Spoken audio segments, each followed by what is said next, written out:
Volvámonos Verdes. Síguenos en Spotify. La naturaleza conforma la cultura. La cultura le impone significado a la naturaleza. Philippe Descola. Hola a todos, estamos en una nueva entrega de nuestro lindo podcast Volvámonos Verdes. Como siempre agradecemos a nuestros colaboradores locales Book Bazar, una tienda de libros usados, y Mercado Local, un nuevo supermercado con la mayor oferta de productos locales entre Pucón y Villarrica. Y si te gusta este podcast y quieres apoyar el trabajo que hacemos, te invitamos a unirte a nuestra comunidad en Patreon. Serás la primera persona en escuchar los nuevos episodios sin comerciales y tendrás acceso a contenido exclusivo. Si te quieres unir a nuestro lindo proyecto, anda a www.patreon.com/volvámonosverdes o haz clic en la descripción de este episodio. Así es. Volvimos a conversar con Tomás Ibarra, profesor del Campus Villarrica y de la Facultad de Agronomía e Ingeniería Forestal de la Pontificia Universidad Católica de Chile. Esta vez conversamos acerca de sus investigaciones en resiliencia de paisajes bioculturales, sistemas agroforestales y agrícolas de pequeña escala, huertas, memoria biocultural y mucho más. Vamos con la conversación.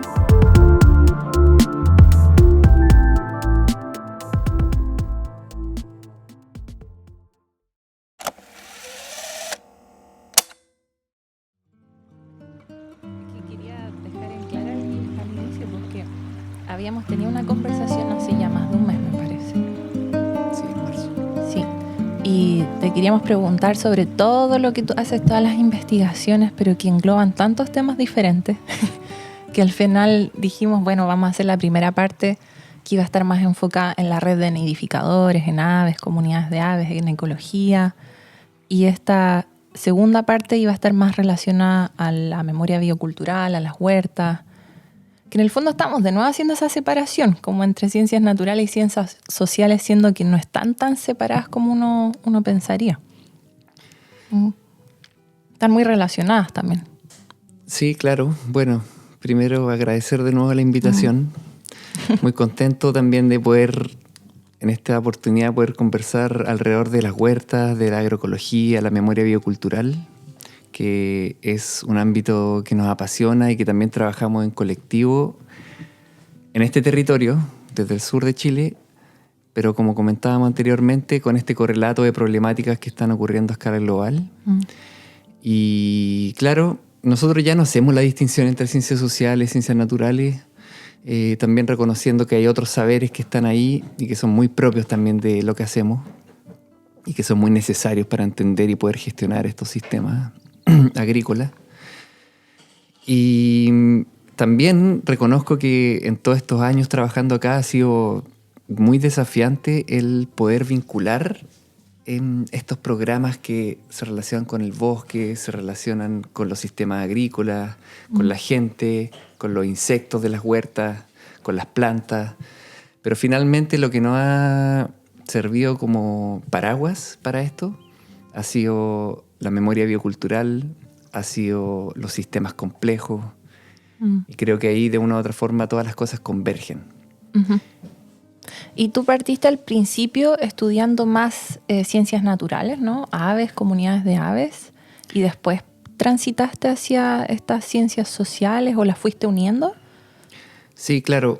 Lo que ocurrió en mi caso fue que yo estudié agronomía, pero siempre tuve un interés por la ecología. Y ahí tuve grandes maestros, entre ellos Ricardo Rossi, Juan Gastó, Cathy Martin, Susan Simard, a lo largo de ya varios años. Y siempre tuve un interés por el lado social, en cómo se vinculaba la gente, no solamente en aspectos relacionados a la naturaleza, sino también en el cotidiano, en las ciudades. Aspectos de trabajo social me interesaron, siempre me vinculé a ese tipo de organizaciones y siempre tipo de iniciativa desde el colegio. De hecho, algunas profesoras que yo tuve en el colegio de las ciencias sociales que fueron muy, muy valiosas en mi formación me decían, ¿por qué vas a estudiar agronomía? ¿Qué tiene que ver eso con lo que tú estás tomando estos cursos optativos en el colegio que eran más relacionados con el mundo social? Yo decía, yo quiero vivir en la naturaleza. Yo ya había crecido en la montaña y decía, quiero vincularme y estudiar algo relacionado con la naturaleza. Ya estudiando agronomía me di cuenta de que yo estaba teniendo una formación muy relacionada a la agricultura intensiva, que no era algo que me inspiraba para nada. Pero conocí a grandes maestros, entre ellos tuve la formación más relacionada a la vida silvestre con Cristian Bonasich, Juan Gastó, un maestro de la ordenación territorial, la ruralidad, la ecología con el ser humano como parte de los sistemas. Y en ese proceso me fui a vivir a Cabo de Hornos, hice estudios allá, trabajé en la escuela, trabajé muy de la mano con la comunidad Yacán, muy grandes amigos que voy a poder volver a visitar esta semana que viene. Y ahí dije, en realidad quiero estudiar más temas sociales. Y me fui a estudiar antropología y después tuve la oportunidad de hacer el doctorado en ecología de nuevo. Entonces, cuando yo volví el año 2015 a Chile, en realidad lo que yo quería hacer era vincular las ciencias sociales y humanidades con la ecología. Y dije, en realidad hay muy buenos ecólogas en Chile, y hay muy buenos también cientistas sociales, pero lo que necesitamos es hacer un puente. Sí. Y creo que en ese momento también nos dimos cuenta, el año 2015, que trabajar con las huertas era un lugar, el mejor escenario para poder desarrollar este tema. Tiene que ver también con la palabra transdisciplina, ¿no? Sí. Que habíamos conversado de eso con Fausto Sarmiento y él nos habló de la diferencia entre interdisciplina, multidisciplina, transdisciplina, que ya no recuerdo muy bien la diferencia, pero creo que transdisciplina iba como más allá. Claro. O más en profundidad, o los englobaba a todos. No sé si tú nos puedes explicar un poco qué es la transdisciplina. Bueno, para llegar a la transdisciplina, que creo que hoy día está siendo cada vez más necesaria y siendo cada vez más reproducida en distintos contextos, hay que, yo creo que, hacer un poco de historia. En el siglo XVII, con grandes descubrimientos que ocurrieron, se estaba dando paso a la revolución científica. Y ahí aparecen nombres muy importantes como Descartes, Newton, en el cual se separa los componentes afectivos del estudio de la naturaleza. A grandes rasgos, de forma muy genérica. Todo se tenía que medir. Están los trabajos de Galileo Galilei, que venían previamente, que de una u otra forma fueron considerando cada vez más a la naturaleza como una máquina, la cual se podía medir, cuantificar. Todo esto fue conduciendo a un acelerado proceso también vinculado a las guerras, Primera, Segunda Guerra Mundial, de ultraespecialización. Cada vez nos pusimos más disciplinares. Entonces ahí se desarrolló mucho la especialización y lo que podríamos conocer como monodisciplina. Somos especialistas en estudiar a los insectos, pero por otro carril distinto somos especialistas en estudiar los suelos y estudiar las prácticas que desarrollan las personas para poder manejar estos sistemas. Entonces finalmente empezaron a ir por carriles distintos y poco a poco nos fuimos dando cuenta de que para resolver problemas que nos empezaron a quejar cada vez más durante el siglo XX, necesitábamos integrar esto. Y ahí empezaron a emerger miradas como la multidisciplina. La multidisciplina miraba un problema, pero de distintas disciplinas. Y de una u otra forma no necesariamente interactuaban estas distintas disciplinas, sino que estaban de una u otra forma al servicio de un problema y cada uno dando su punto de vista. Claro. A grandes rasgos. Luego la interdisciplina lo que busca es decir, en realidad necesitamos integrar estas distintas disciplinas. Y ahí la interdisciplina de una u otra forma borra los límites disciplinares. Entonces se pone a trabajar en conjunto y a reconocer lo importante que es trabajar con físicos, con matemáticos, con edafólogos que estudian el suelo, con los entomólogos que estudian los insectos, los cientistas sociales. Y de una u otra forma aquí se empieza a trabajar de forma mucho más integrada para resolver problemáticas que nos siguen aquejando hasta el día de hoy. Luego, en la segunda mitad también del siglo XX, se empieza a desarrollar esta aproximación transdisciplinar, que existen distintas definiciones. Entre ellas, por ejemplo, se habla de que es una metadisciplina, que además de integrar distintas disciplinas, lo que busca a grandes rasgos es incluir distintos saberes que están fuera de la academia. La interdisciplina, de una u otra forma, borra estos límites disciplinares, pero sigue metida en la academia. Sí. La transdisciplina reconoce que existen saberes campesinos, que existen saberes en las organizaciones de la sociedad civil, saberes en los pueblos originarios, en las juntas de vecinos, etcétera, que son muy valiosos y que en el cotidiano son esos tipos de saberes los que están respondiendo a las problemáticas locales que, como comentamos también, y esto es muy propio de la transdisciplina, que tiene correlatos globales. La escasez hídrica, la pérdida de diversidad agrícola, la pérdida de variedades locales, por ejemplo, es un fenómeno que se da también a escala global. Y otro elemento central de la transdisciplina, insisto, es que también necesita vincular no solamente a las organizaciones de la sociedad civil, los saberes locales, sino también a los organismos públicos, a la industria, a la academia, para resolver problemáticas. Y eso requiere metodológicamente una aproximación muy participativa. Y eso es muy propio de la agroecología, y la transdisciplina está en el corazón de la agroecología. Mira. Y lo otro que me gusta es que me parece que ellos tratan de mezclar también, como decías, más allá de la academia, con personas de la sociedad civil, comunidades locales, pueblos indígenas, y no de manera vertical, como que la academia está ahí arriba y les dice o los escucha desde arriba, sino que de manera horizontal, ¿no? Claro. Siempre se habla de que la academia de una u otra forma está en una torre de marfil, y creo que el contexto amerita a que esa torre de marfil de una u otra forma se derrumbe, y eso es lo que yo creo que ha venido ocurriendo, y eso es muy necesario. Y en realidad ya no hablamos de la universidad de forma metafórica, estamos hablando de la pluriversidad, porque en realidad son distintas formas de abordar estos versos, ¿no es cierto? Sí. Esta forma de entender el mundo, y que después a nosotros nos interesa mucho. Yo soy agrónomo, me interesa resolver problemas del mundo agrícola, de los sistemas agroalimentarios, y creo que la agroecología es la forma para poder desarrollarlo. Entonces, para resolver estos problemas necesitamos la integración, la conversación de distintos saberes. Bien. O sea, la universidad, está muy bien ir a la universidad y aprender un montón, pero después tienes que volver al mundo real, ¿no? Sí. Y volver a poner los pies en la tierra y saber lo que pasa en los contextos locales.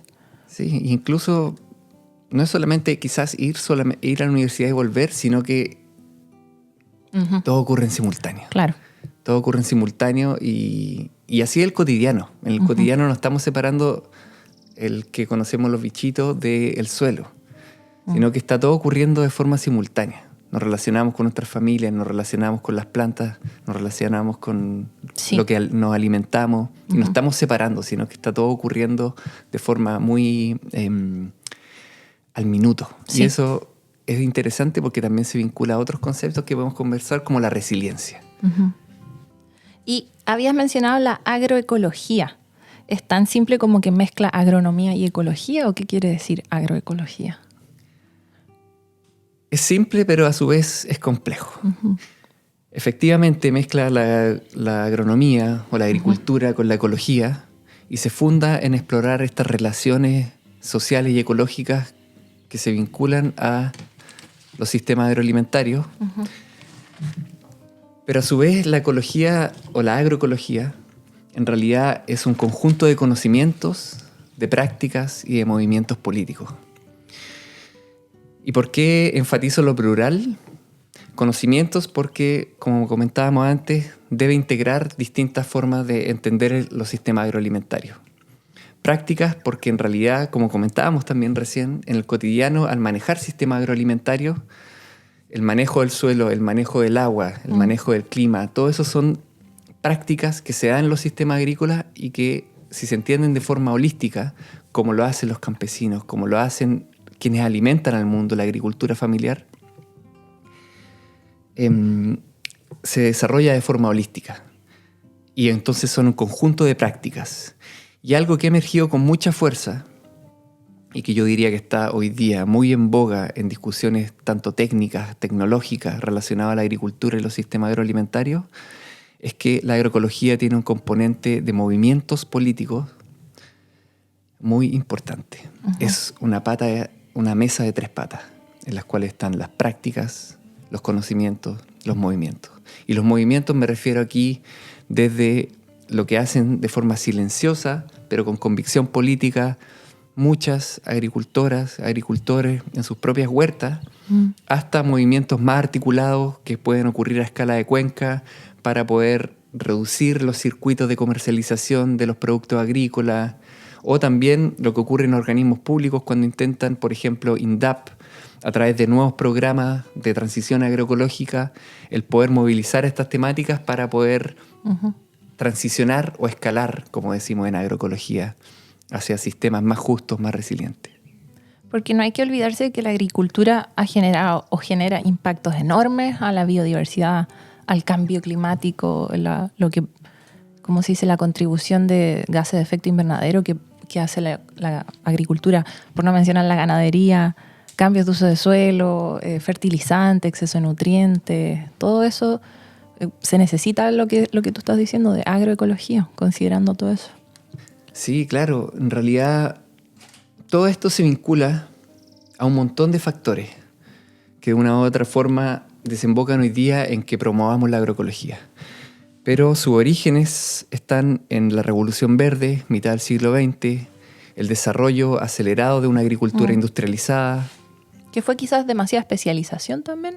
Especialización, claro, y más que especialización, también la concentración de los sistemas agrícolas, de producción, de alimentación de la población humana en ciertas corporaciones que intentaban controlar los sistemas agrícolas a escala global, porque esto también tiene un correlato con la globalización. Sin embargo, ¿qué es lo que nos muestra la evidencia? Que la agricultura familiar campesina, la agricultura familiar de pequeña escala, que a escala global utiliza solamente entre un 12 y un 20% de la tierra agrícola, produce algo así como un 60 a un 70%, dependiendo de las estimaciones, de los alimentos que se consumen hoy día. Entonces, en realidad, el diagnóstico tiene distintas aristas. Efectivamente, tenemos un sistema industrializado que está en crisis, donde, por ejemplo, la guerra entre Rusia y Ucrania ha dejado muy en evidencia que muchos países dependen de los insumos agrícolas que vienen de allá. Sí. Gran cantidad de los fertilizantes, por ejemplo, en nuestro país provienen de allá. Entonces, ¿qué es lo que ocurre? Que cuando se corta el suministro, se encarecen los precios, hay inflación. ¿Y qué es lo que ha ocurrido como respuesta? Que nosotros lo hemos evidenciado, por ejemplo, en Chiloé y también en Araucanía, es que la gente, de una u otra forma, en contextos de crisis, responde, y a eso nos referimos con resiliencia, y, por ejemplo, vuelve a métodos tradicionales de agricultura basados en productos orgánicos que están ahí de forma local, porque el encarecimiento de los insumos agrícolas también, una de las consecuencias que ha tenido es el volver a lo local. También, por ejemplo, lo que hemos visto es que se han emergido nuevas formas de comercializar productos locales, las canastas, por ejemplo. También el recurrir a tus vecinos que, por ejemplo, tienen ciertos insumos que uno antiguamente lo obviaba y iba solamente al mercado a conseguirlo. Hoy día nuevamente existe esta fase que estamos de una u otra forma transicionando hacia la agricultura ecológica. Y algo más es que esta agroecología se funda en este diagnóstico que estamos haciendo, y este diagnóstico nos dice, hoy día tenemos algo así como 11 millones de niños que mueren al año, de los cuales la mitad se relaciona con que no están consiguiendo el alimento que necesitan. Una de cada 8 personas antes de pandemia, pero hoy día casi 3 post pandemia, no saben si van a conseguir su próximo alimento. Entonces estamos hablando de un problema de seguridad alimentaria grave. Y la agroecología aboga por la soberanía alimentaria. Además, de forma paradójica, el 40% de los alimentos que se producen a escala global se desperdician, de buenos alimentos, en buena condición. Por otro lado, de forma muy paradójica también, tenemos problemas crecientes de malnutrición, pero también la malnutrición cae el sobrepeso, la obesidad. Entonces tenemos problemas relacionados a la forma en que nos alimentamos, y aquí se vinculan conceptos de soberanía alimentaria, de justicia alimentaria, que de una u otra forma vienen de una u otra forma a dar respuesta a esto. Y eso, bueno, lo quería hacer, tenía esa pregunta para más adelante, pero habías mencionado soberanía alimentaria. ¿No es lo mismo que seguridad alimentaria? La seguridad alimentaria, que se refiere a recibir los alimentos que se necesitan en el momento oportuno y que sean alimentos sanos, no necesariamente implica soberanía. La soberanía alimentaria es un concepto que emergió el año 96 a partir de una propuesta de la Vía Campesina, que agrupa a más de 80 organizaciones, más de 200 millones de personas a escala global, entre ellos campesinos, campesinas, organizaciones de la sociedad civil, los sin tierra que hacen agricultura, agricultores migrantes, mujeres rurales, pueblos indígenas. Están de una u otra forma articulados y coordinados en la Vía Campesina. El año 96, de forma paralela a un foro de la alimentación en Italia, se junta la Vía Campesina y dice que se había fundado unos poquitos años antes y dice, más allá de la seguridad alimentaria, lo que se tiene que fortalecer y desarrollar es la soberanía alimentaria. Ujú. Y la soberanía alimentaria se refiere a que los pueblos mismos sean capaces y tengan el derecho de producir alimentos que sean de acuerdo a sus contextos culturales, sociales, ambientales, propios de los lugares. Y esto puede ser a escala de una cuenca, a escala de una comuna, de una región, de un país. Uh-huh. Y entonces tiene este componente interescalar. Entonces la soberanía aboga no solamente por entregar pescado al que te lo pide, sino que enseñarle a pescar. Uh-huh. Y ahí vienen discusiones, ¿no es cierto?, de carácter súper importante en términos de qué tan justos son los sistemas agroalimentarios, qué tan cortos o largos están siendo los circuitos de comercialización. Y yo diría que hoy día, además de que está cobrando mucha fuerza la noción de soberanía alimentaria, que tiene su origen desde las bases, desde la vía campesina, está permeando ya las políticas públicas de carácter más global. Y en nuestro país, por ejemplo, una de las líneas de acción fundamentales del Ministerio de Agricultura de la administración actual, al menos en su inicio, era fortalecer la agroecología y la soberanía alimentaria. Uh-huh. Lo otro que me genera la duda es que igual yo crecí en Santiago, en la gran ciudad donde todos los alimentos venían de afuera y iban directo al supermercado. ¿Cómo se aplica todo esto en una gran ciudad como esa? Por ejemplo, que cada persona tenga un huertito o en las uno no lo puede, aquí lo puedo imaginar, o sea, lo puedo visualizar claramente, ¿no? Uh-huh. En Pucón, en zonas más rurales, pero en grandes ciudades es difícil. Sí, lo es. Lo es sobre todo en un contexto de globalización en el que hoy día dependemos de productos que los compramos en los supermercados y que en realidad cuando uno ve su origen, algunos de ellos han recorrido varios miles de kilómetros. Y la agroecología, claro, se puede aplicar, yo creo, insisto, desde una huerta en un espacio escolar, uh-huh, que hoy día se han reproducido de forma exponencial. Sí. Es muy interesante cómo estas huertas, que además no solamente son productivas y que alimentan a niños en escuela, sino también tienen un componente educativo importante relacionado a la historia, relacionado a las ciencias naturales. Se han reproducido y ahí se puede hacer agroecología. Ahí se puede enseñar lo importante que es una alimentación sana, justa, local. Y lo que demuestra la evidencia es que a pesar de que existen estos productos que han viajado miles de kilómetros, gran parte de la alimentación sigue viniendo de la agricultura familiar. Uh-huh. Entonces, en realidad, es un discurso, más que otra cosa, el que en realidad nosotros dependemos de la importación de todo. Porque obviamente aquí estamos hablando de sistemas abiertos.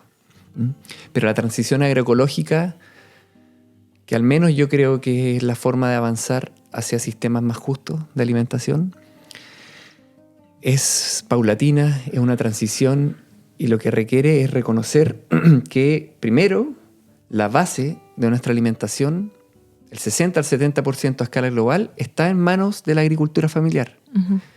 Y en el caso chileno, es muy interesante porque un estudio de FAO, hace ya algunos años, nos dice que en Chile el 92% de las explotaciones agrícolas, de las unidades productivas, corresponden a agricultura familiar. Este estudio respetó el cómo cada uno de los países en América Latina definía agricultura familiar. En este caso, por ejemplo, eran terrenos de hasta 20 hectáreas, quizás se puede pensar que es bastante, pero al alero de esa definición, el 92% de las explotaciones agrícolas en Chile corresponden a la agricultura familiar. El 93% En Paraguay corresponde a agricultura familiar, que es el país que lidera en América Latina, Paraguay, y luego vendría Chile. Entonces pensamos que somos un país altamente industrializado y en realidad la tierra se concentra en quizás algunas pocas manos, pero en realidad quienes están alimentando, o al menos en términos de unidades de explotación agrícola, corresponde a la agricultura familiar. No sabemos muy bien a cuánta gente está alimentando y yo creo que eso es algo que necesitamos explorar en detalle. Pero sí sabemos que al menos existen muchos agricultores familiares, que esto también da trabajo a muchas personas. Y puedo ver también que eso da mayor resiliencia, ¿no? Especialmente frente a los grandes cambios, al cambio climático o a guerras como lo que habías mencionado que está ocurriendo en Ucrania y Rusia. Todo eso nos hace muy vulnerables, ¿no? Que dependamos enormemente, si es que lo hacemos, de productos que vienen desde afuera. Es importante también tener una producción local, como estabas diciendo. Sí, así es. Y creo que los momentos de crisis, que además están todas interrelacionadas y llegaron al menos durante los últimos años todas de un paraguaso, han demostrado de que, además de estar interrelacionadas, están afectando de forma simultánea distintas esferas de la experiencia humana. Y entre ellas la alimentación, que a nosotros nos interesa mucho, porque no solamente un componente material, fisiológico, también tiene que ver con un componente espiritual, simbólico de los pueblos, que están muy interrelacionados con la diversidad biocultural de un país, de un territorio. Y claro, está todo interrelacionado, pero sin embargo la agricultura familiar, a diferencia de la agricultura industrial, es más resiliente. Y esto existe un montón de evidencia al respecto, porque por lo que se caracteriza la agricultura familiar en general es porque es en general altamente diversificada. No solamente está produciendo un solo cultivo, sino que una serie de cultivos que se producen de forma simultánea, que están de una u otra forma cooperando, que están de una u otra forma ocupando distintos estratos en un perfil vertical en una huerta o en un sistema agroforestal mayor, y que están contribuyendo, por ejemplo, a una dieta justa, sana, de una familia, de una localidad. Entonces, cuando tú tienes eso, si es que te va mal con un cultivo, en realidad también puedes atender o recurrir a los otros cultivos. Y eso es ser más resiliente.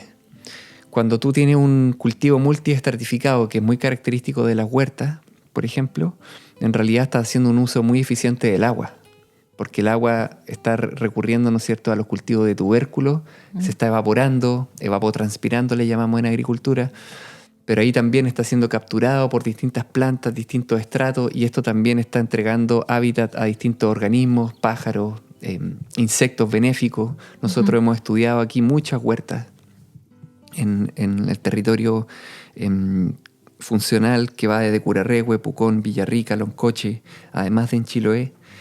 Y lo que hemos visto, por ejemplo, a la fecha es que existen algo así como 285 especies cultivadas intencionalmente por huerteras, por huerteros en estos espacios.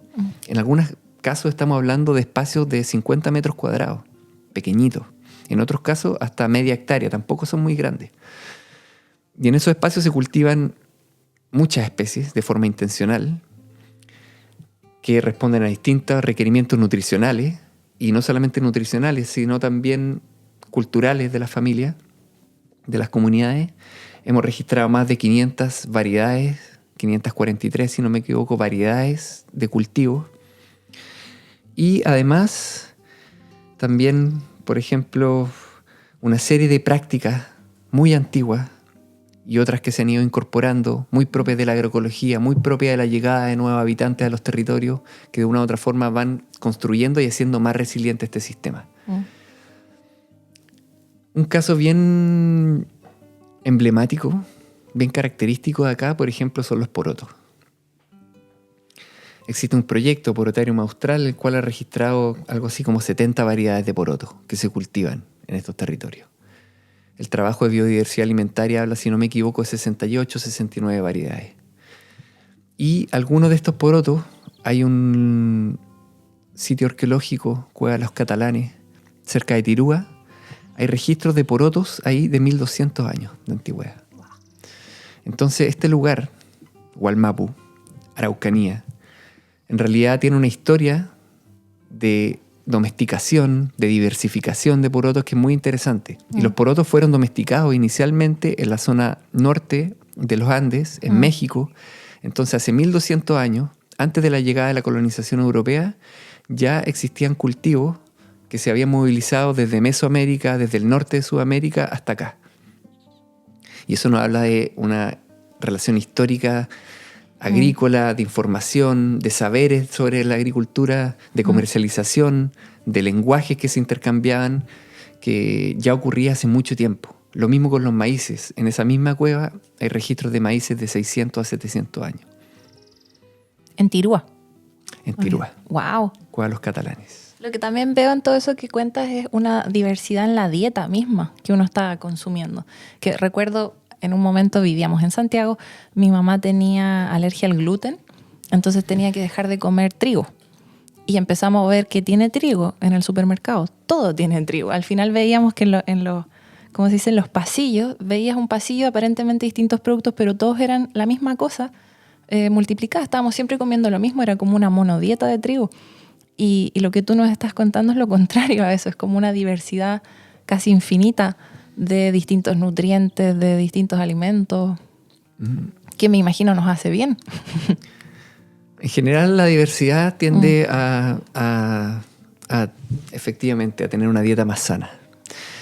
Y si esto lo proyectamos al sistema agrícola, esta diversidad también te permite abastecer con fibra, con nutrientes esenciales, con carbohidratos, como el trigo, con proteínas, como los porotos, como las arvejas, el chícharo, muy antiguo también de estos territorios, y con vitaminas, con minerales, y de una u otra forma vamos teniendo una dieta completa. Ahora, ¿qué es lo que no podemos negar? Es que han ocurrido procesos de homogenización también de los sistemas agrícolas, de cambio en los gustos, y todo esto vienen por distintos procesos de carácter global, de carácter más local, que de una u otra forma han ido modificando las formas tradicionales de alimentación.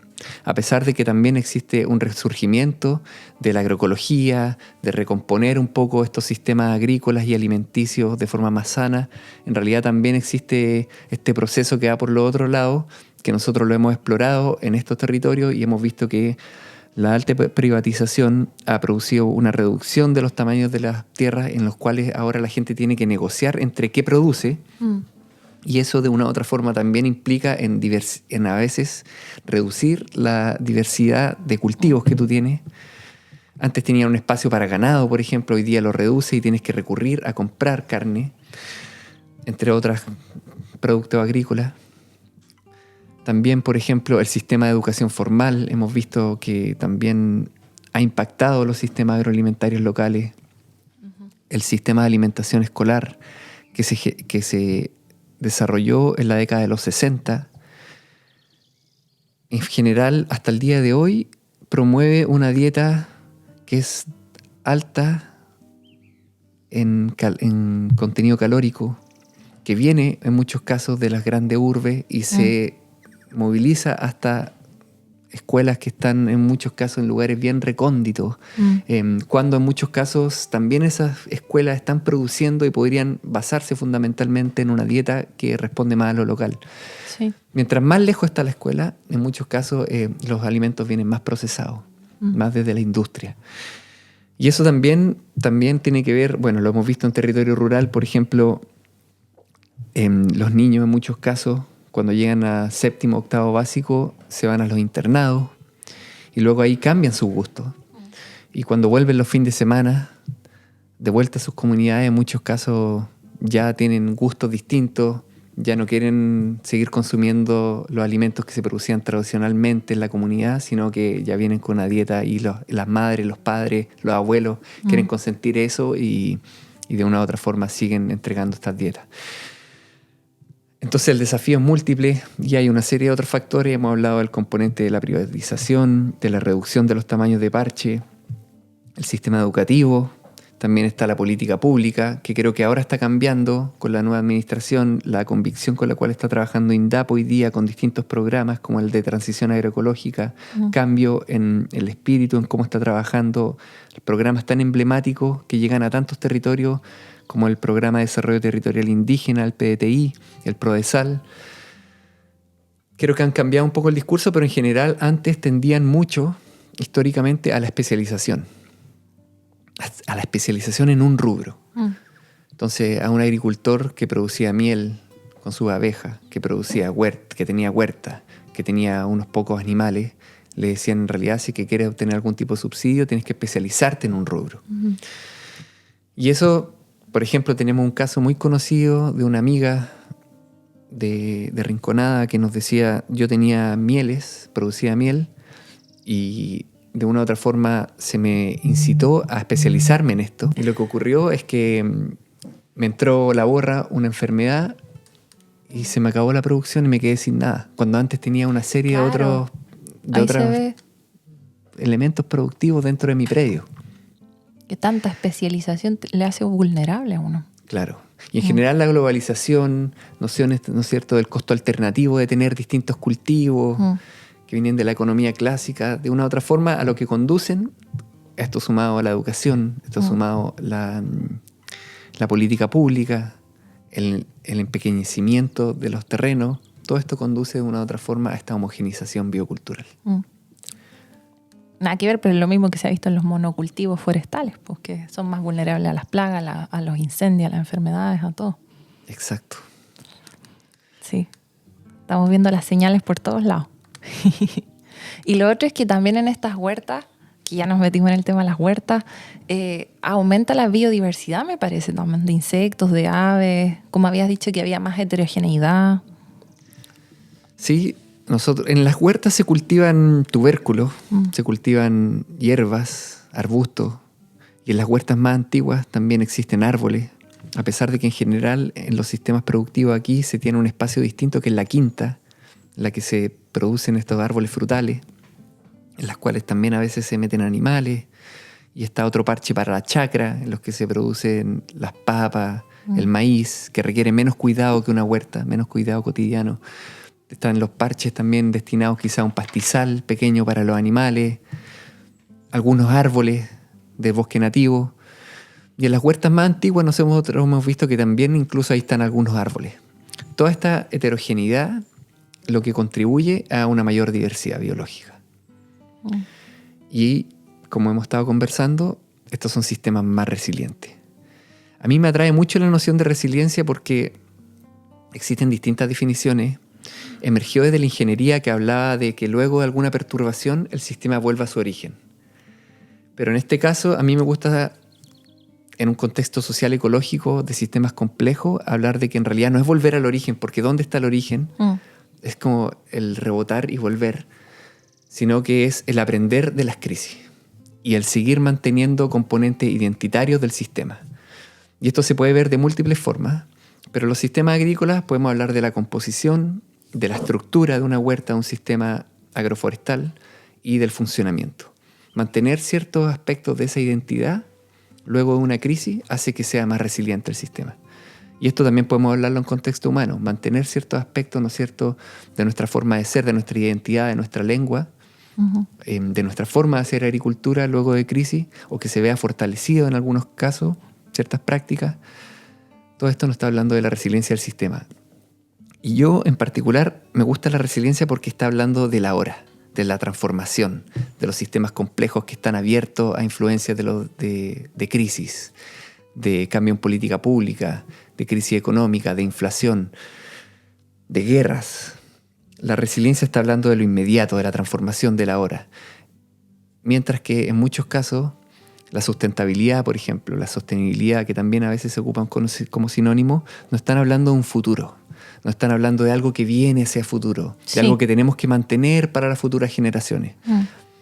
Algo que está allá, adelante. Entonces no nos permite hacernos cargo. La resiliencia nos dice, es el ahora. Es el ahora el que hay que mirar, prestar atención a cómo se están comportando estos sistemas y cómo los gestionamos para este eterno presente, que en realidad es el ahora. Buen planteamiento. No lo había pensado así. Que se habla mucho de todo esto del desarrollo sostenible, que decían que al final el concepto fue un fracaso en sí, porque realmente no trajo muchos cambios. Y quizás es por eso, porque siempre se está hablando del futuro, de cómo va a ser el futuro, futuras generaciones, al 2050, al 2030, y nunca es en el ahora, en el ya.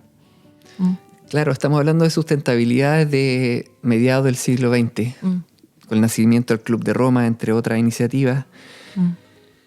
Y hasta el día de hoy, y creo que también el que existan los objetivos de desarrollo sostenible es muy importante porque también de una u otra forma entrega un mapa, entrega como una hoja de ruta hacia dónde avanzar. Hambre cero, por ejemplo, en agricultura. Ok, ese es un objetivo. ¿Cómo vamos hacia ese objetivo? Pero creo que la resiliencia lo que nos invita es al pensar los sistemas ahora, a transformarlos. Sí. Y bueno, relacionado con esto hay un concepto que me gusta mucho, que es lo de lo biocultural, que lo has mencionado bastante, y memoria biocultural, que me gusta mucho ese concepto. ¿Qué quiere decir? La diversidad biocultural, primero, reconoce el vínculo indisoluble que existe entre naturaleza y cultura, entre biodiversidad y seres humanos. ¿Y de qué forma? Primero, si es que lo miramos desde un punto de vista epistemológico, o sea, del cómo conocemos lo que conocemos, los procesos de adquisición de ese conocimiento, nos damos cuenta de cómo sabemos. En realidad, los seres humanos siempre tenemos un lente cuando miramos a la naturaleza, un lente cultural. Cuando hablamos de un pájaro carpintero gigante, que estuvimos hablando alrededor de ello, o de los hongos con los cuales se vincula, si lo describe un ecólogo, un ornitólogo, es muy distinto a si lo describe el Uñumche don Lorenzo Ayllapán, de Puerto Saavedra, que él se comunica con los pájaros. Entonces, en realidad, cuando estábamos hablando de algún fenómeno de la naturaleza, siempre hay algún lente cultural que lo hace que sea diverso. Eso desde un punto de vista epistemológico, del cómo conocemos. Y luego, desde un punto de vista ontológico, estas son dos palabras, epistemología y ontología, que son propias de la filosofía, que la ontología estudia el ente en tanto del ente, de lo que realmente existe, del ser. La ontología, en este contexto, lo que nos está diciendo es que los seres humanos en realidad somos parte de los ecosistemas, porque lo estamos transformando, porque somos componentes, somos estructurantes, y también somos parte del funcionamiento del sistema. Entonces, desde un punto de vista epistemológico y ontológico, en realidad no podemos hablar solamente de diversidad biológica. Estamos hablando de diversidad biocultural. Siempre hay un lente cultural con el cual estamos mirando esta diversidad y además somos parte de estos procesos, somos actores. Entonces, ¿qué es lo que nos quiere decir esto? Que estamos hablando de diversidad biocultural. Y la memoria biocultural, reconociendo este vínculo indisoluble, nos está hablando de la experiencia que se han ido acumulando en los sistemas. Se puede hablar de saberes, de cuerpos de conocimientos, de prácticas, de creencias que han acumulado las comunidades, las personas, experiencias del pasado que les permiten aprender y proyectar el futuro. Entonces tiene un componente simbólico muy importante, pero no es solamente hablar del pasado, sino que también el cómo se está trabajando hoy día y cómo se proyecta el futuro. La memoria biocultural, por ejemplo, está en estos porotos de los cuales estábamos hablando. Hay una memoria genética, ¿no es cierto? Diversa. Cuando miramos los porotos, en realidad estamos viendo que hay una diversidad genética cuando hablamos del poroto pitigo, del poroto payar, del poroto vaquita. Así, hay una diversidad genética. Pero esta diversidad también está acumulada ahí. Entonces, ¿qué es lo que nos dice? Que cuando tenemos variedades locales, en realidad han ido acumulando experiencia en estos territorios, en un tipo de suelo, en un tipo de clima, y que quizás si se van a los trópicos van a fracasar, no van a germinar, no van a emerger. Pero sin embargo, ya están adaptados a este lugar, tienen una memoria de este sistema. Y esta memoria, en un contexto ecológico, emergió cuando hablábamos de los parches de bosque. Que, por ejemplo, luego de una perturbación de un incendio, el sistema del bosque, por ejemplo, en una quebrada, tenía memoria y a partir de ahí se puede recomponer y si se le permite, ese bosque va a ir colonizando poco a poco. Por ejemplo, cuando tenemos un terreno acá, se limpia o se utilizaba para ganadería y luego se deja por años, va a empezar a colonizar distintos arbustos, eventualmente árboles, y eso es porque el sistema tiene memoria. El sistema ha acumulado información de distinto tipo, información evolutiva. Entonces, este sistema, por ejemplo, en este territorio no se va a transformar en un bosque tropical, sino que va a seguir siendo un bosque templado. Entonces tiene memoria evolutiva, tiene memoria ecológica, porque el sistema se va a seguir comportando con los pitíos, con las chauras, con los coihues, va a mantener ciertas relaciones cuando se le permita trabajar de acuerdo a la ecología propia de este lugar, y además tiene una memoria histórica. Y esta memoria histórica también nos habla de este manejo del territorio, nos habla también de que, por ejemplo, en este caso, aquí tenemos al pueblo mapuche, que ha acumulado experiencia, que de una u otra forma ya viene manejando por varias generaciones estos sistemas, y que también ha ido acumulando esta resiliencia, ha ido de una u otra forma desarrollándose la resiliencia, incorporando nuevos elementos al sistema, pero manteniendo una memoria y acumulando esta experiencia sobre este lugar. Entonces la memoria biocultural opera desde los genes hasta los paisajes, hasta, se podría pensar, incluso la biosfera. Wow. Que uno siempre pensaba la cultura humana separada de todos los aspectos como más naturales, ¿no? Genética separado, todo eso separado, y en realidad está todo unido. Todo unido. Y la agricultura creo que cristaliza muy bien eso. Uh-huh. Y esta memoria biocultural, me imagino, está en peligro, ¿no? ¿O ha disminuido? Qué interesante hablar de si es que se reduce o no la memoria biocultural, porque nosotros en realidad siempre hablamos de que la memoria biocultural es una propiedad que emerge a partir de las relaciones entre actores del sistema, que pueden ser las semillas, que pueden ser los pájaros, las personas, el suelo, el clima. Y a partir de esas relaciones, cuando se pone en conversación esas relaciones, emerge esta memoria. Y la memoria de una u otra forma puede retroalimentar al sistema. Entonces, para dar un ejemplo bien concreto, nosotros hemos venido desarrollando metodologías para esto. Y hablamos de que para cultivar la memoria biocultural se necesitan dos elementos centrales: la participación y la materialización. O sea, por ejemplo, si es que organizamos una salida a terreno con niñas y niños de escuela y miramos los sistemas agrícolas, trabajamos el suelo, miramos los pájaros, de una u otra forma se está fomentando la participación, la conversación alrededor de elementos propios de ese sistema. Se les pide que hablen con las abuelas, con los abuelos, que recopilen historias. En ese caso se está fomentando la participación de los niños, las niñas, los abuelos, la comunidad. Ahí tenemos la participación que se refiere al sentirse parte, al interactuar con otras personas, con otros actores. Y por otro lado, toda esta participación se tiene que materializar. Se tiene que materializar en el sentido de que no basta solamente con la participación, sino que un componente complementario es el materializar. Por ejemplo, hagamos una guía. Hagamos una guía sobre los sistemas agrícolas. Hagamos una historia, escribámosla, o hagamos un video sobre el viaje de un poroto desde la cordillera hasta el mar. Que eso de una u otra forma va a cristalizar todas las instancias de participación. Y esto creemos que funciona como una dualidad y que estimula la memoria, cultiva la memoria, y la memoria de una u otra forma va de nuevo retroalimentando a la gente de estos territorios. Por eso, por ejemplo, tenemos estos productos que hemos ido generando material educativo, que son videos, que son audiolibros, como el Huertas Familiares y Comunitarias, que muestra experiencias de huerteo desde el desierto de Atacama a Chiloé, el libro Semillas Viajeras, Semillas Libres, que es bilingüe en español y en mapudungún. Y muchos de ellos están disponibles, ¿no? O sea, bueno, uno los puede comprar físicamente o los puede encontrar online también, me parece. Sí, online están el Huertas Familiares y Comunitarias y el Semillas Viajeras, Semillas Libres, y el Tucucán Gualmapumeu, que es un audiolibro, el habla de la huerta. Acaba de ser lanzado, todavía no está disponible online, pero lo interesante es que no solamente se lee y que integra distintos componentes de la agroecología, en este caso educativo, un proyecto educativo, sino que también se puede escuchar. Se puede escuchar en castellano, en inglés y en mapudungún. Wow. Y aquí me acordé a que la agroecología tiene todo este componente de investigación-acción, nosotros le llamamos.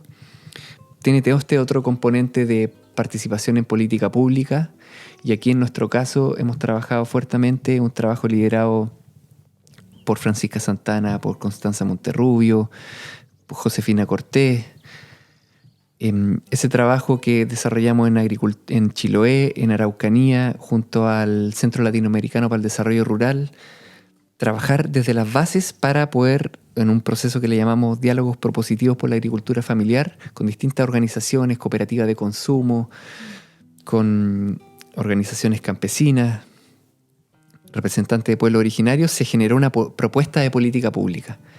Y esa propuesta de política pública hoy día se está socializando, se está mostrando de distintas formas para poder llegar a ser política, y en este caso se identificó que para Araucanía lo priorizado por las mismas bases era circuitos cortos de comercialización, y para Chiloé eran el desarrollo de escuelas agroecológicas. Entonces hay un componente político fuerte de la agroecología ahí. Y después es el componente educativo. Y el Tucucán Gualmapumeu, este libro, El habla de la huerta, el audiolibro, cristaliza también, materializa, como estábamos hablando, procesos de participación de proyectos en Padre Las Casas, liderado también por Josefina Cortés, Romina Urra, Malú Márquez, Rukmini, María Lara Millapán. Es un libro que tiene ilustraciones hechas por las mismas niñas y niños de los jardines de Padre Las Casas, de la Junji, y que muestra el ciclo agrícola de la huerta, y se puede escuchar.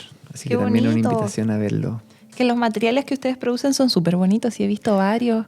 Los vi en alguna librería y vienen con ilustraciones. Claro, y ahí también, bueno, se integra las ilustraciones de las niñas y niños de las escuelas, en este caso jardines, con las de Belén Chávez, que es una ilustradora que ha trabajado por años con nosotros también en distintos productos. Muy bonito. Sí, muy bello.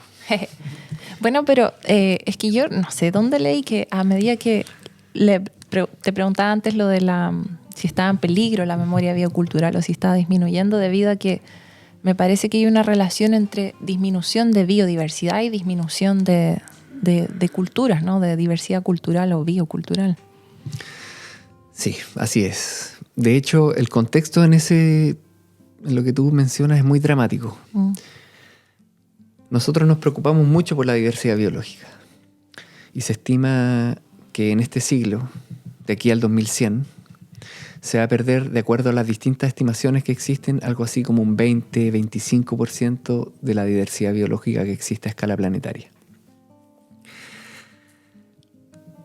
Para muchas especies, hoy día están descritas algo así como 1,5 millones de especies. Sin embargo, las estimaciones van hasta los 50 millones de las que existirían y que aún ni siquiera reciben un nombre. Eso es tanto animales, vegetales, todo, microorganismos, funga, sí. Claro, funga, etc. Entonces, aún hay mucho por describir, mucho por conocer, y a pesar de eso, estamos perdiendo mucho. ¿Cuáles son las historias de vida de los microorganismos que, por ejemplo, están hoy día vinculándose en la rizobio, que son un género de bacterias que fijan el nitrógeno desde el suelo en las legumbres y que le entregan nitrógeno a las plantas, que es el macronutriente más importante para que crezcan las plantas? ¿Cuántas de estas especies se están perdiendo y no lo sabemos? ¿Cuántas de ellas han recibido solamente un nombre o sabemos dónde están, pero no sabemos nada sobre sus historias de vida? Bueno, muchas de estas especies se están perdiendo, y algo así como entre un 20 o 25% se van a perder. Sin embargo, en el mismo periodo, si hablamos de diversidad cultural, el panorama es más dramático aún. En el planeta se hablan entre 6.900 y 7.000 lenguajes. Y en este mismo periodo, de 2000 al 2100, se estima que se van a perder algo así como el 90% de estas lenguas. ¡Oh, qué terrible! Es muy dramático. ¿Y qué es lo que nos ha mostrado el desarrollo de tecnologías como los sistemas de información geográfica entre los 90 y los inicios de este siglo? Es que las zonas más biodiversas del planeta son también las zonas más diversas culturalmente. Eso iba a preguntar, como si había más lenguas, por ejemplo, las lenguas eran más complejas en zonas más biodiversas. Existe mayor número de lenguas en las zonas más biodiversas a escala planetaria. Y existen mapas de distribución de diversidad biológica cultural. Existen algunos que integran lo biológico-cultural y que son muy interesantes de ver, porque lo que nos muestra es que efectivamente existe esta correlación a escala planetaria. No es casualidad, no es, claro, coincidencia. No es casualidad. Hay una relación. Hay una relación. Hay una correlación que espacialmente está entrecruzada. Ahora, eso a escala planetaria. nosotros, por ejemplo, en nuestro país, también lo estamos empezando a indagar, y a pesar de que nos falta mucho por conocer, sí sabemos que, por ejemplo, las zonas más biodiversas, que no están necesariamente en las áreas protegidas, donde es muy importante resguardar el acervo genético, el acervo biológico de nuestras especies nativas, también en zonas agrícolas como las huertas, existe numerosas prácticas que son parte de la diversidad cultural que se vinculan directamente con la diversidad biológica. Y aquí hemos estudiado los coleópteros, hemos estudiado las plantas, hemos estudiado los distintos tipos de suelo, entre otros. Sí. Las historias, porque quizás nosotros en Chile no tenemos tantas lenguas que se hablen, pero sin embargo otras expresiones de la diversidad cultural son la gastronomía, son las prácticas agrícolas, son las historias locales. Y ahí lo que estamos empezando a ver, incluso proyectándolo en mapas, es que zonas como la zona andina de la región de la Araucanía son sumamente ricas. Y ahí también hoy día se refugian cientos de comunidades mapuche, también se refugian muchas prácticas agrícolas, se refugian las áreas protegidas, las cabeceras de cuenca, en muchos casos no solamente áreas que son manejadas por el Estado, sino también por las comunidades, algunas de carácter privado, y ahí se concentra la diversidad biológica también en estas cabeceras de cuencas, que además son muy importantes, ¿no es cierto?, en términos de cosecha del agua y lo que ocurre agua abajo en las cuencas que desembocan después en el mar. Que todo eso me hace pensar en, justo hace un año entrevistamos a Elikura Chihuailaf, hablando de otras cosas. Él nos hablaba de los pueblos que han perdido la memoria. No sé si quiere decirlo de la forma en la que lo estamos hablando nosotros, pero yo lo relaciono inmediatamente, cómo se está perdiendo esa memoria biocultural. Yo diría que la memoria en muchos casos tiene procesos de amnesia. Pero sin embargo, el trabajo, este año nosotros estamos desarrollando un trabajo que debiera salir publicado, que hablamos de reconstrucción de la memoria. Y creo que la memoria es muy atractiva cuando se pone en conversación en un contexto ecológico, en un contexto artístico, en un contexto social, trabajando con las comunidades, trabajando con las escuelas, porque es muy intuitivo. Y el reconstruir esta memoria, el cultivar la memoria biocultural, son procesos que requieren de metodología. Y ahí nosotros hablamos de fuentes internas de memoria y fuentes externas de memoria. Las fuentes internas por aquí, por ejemplo, son los grandes árboles que han acumulado información. Pero también son las abuelas, los abuelos de estos territorios, que conocen las prácticas, que han vivido momentos de crisis múltiples, entonces que hay que escucharles con atención. Son los parches de bosque, son las huertas, que en muchos casos vienen las plantas, ni siquiera se cultivan de un año a otro, sino que vienen y año tras año salen solas algunos cultivos, y eso es porque la huerta tiene memoria. Esos son espacios internos de memoria del sistema.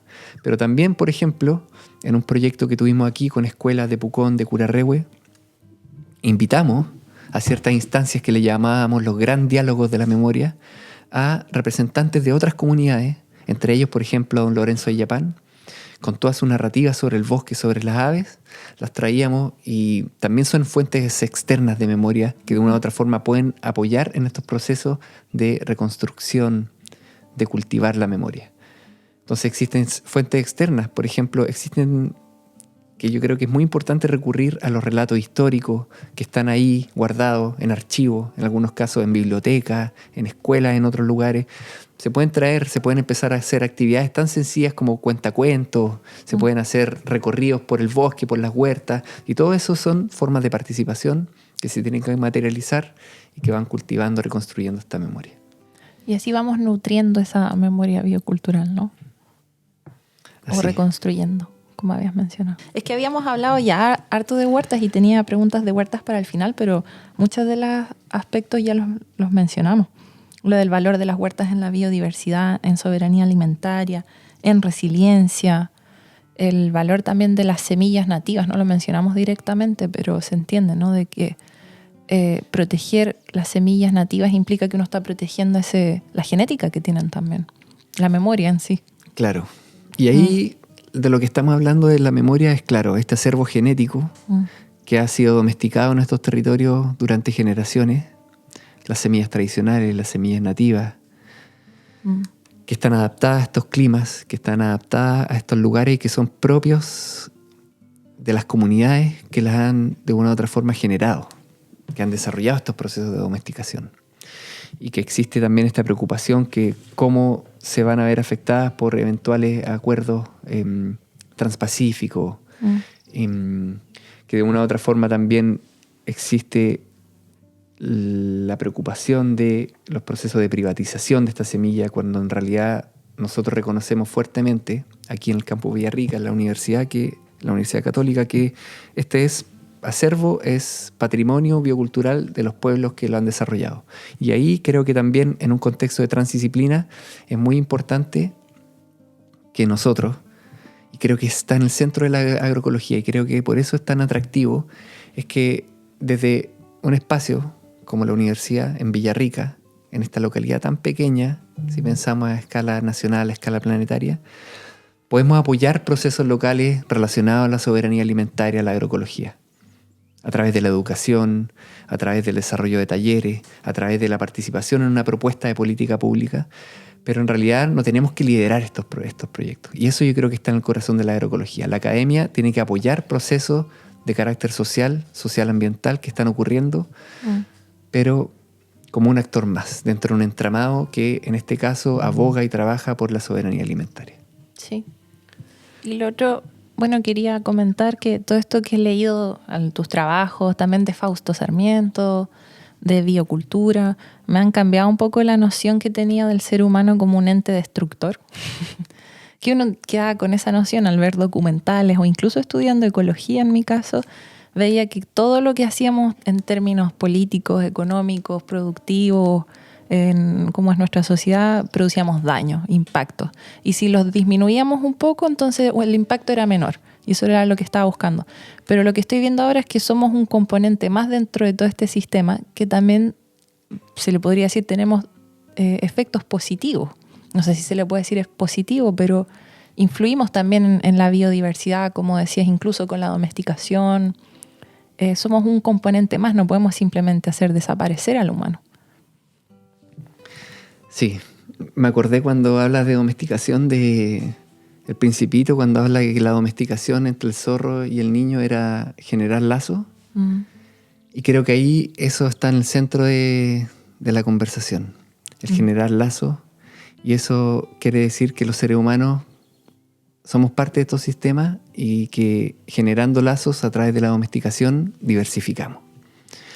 Nosotros hemos visto que, por ejemplo, la diversidad biológica en áreas que están siendo manejadas, en donde existe cosecha de árboles, en donde existe una huerta vecina, son más biodiversos que en las áreas protegidas, que en muchos casos las consideramos como naturaleza intocada, ¿cierto? Naturaleza en equilibrio. Nosotros en sistemas complejos lo que consideramos que la naturaleza está en equilibrios dinámicos, que el caos es parte también de este sistema.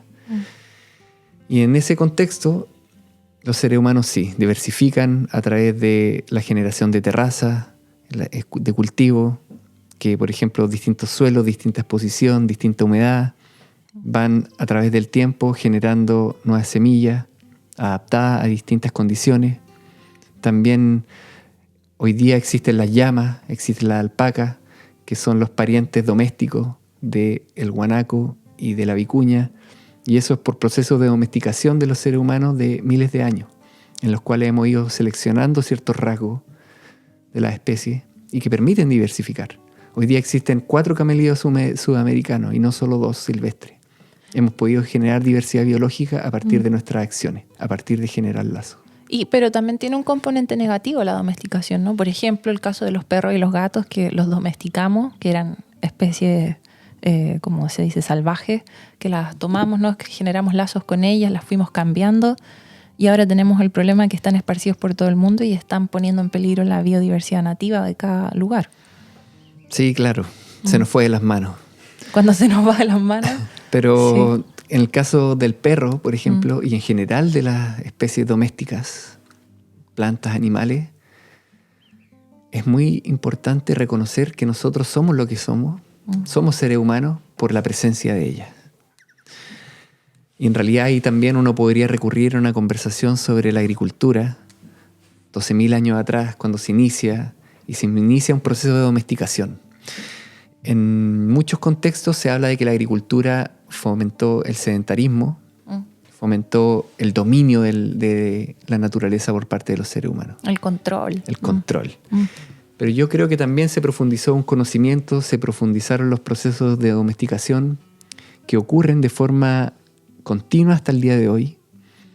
Ahora se nos fue de las manos en algunos casos, pero nosotros como seres humanos, parte de estos sistemas de diversidad biocultural, sistemas complejos, lo que tenemos que hacer es hacernos cargo de esos problemas. Y ahí está la gestión, ahí está la educación, ahí está la política pública.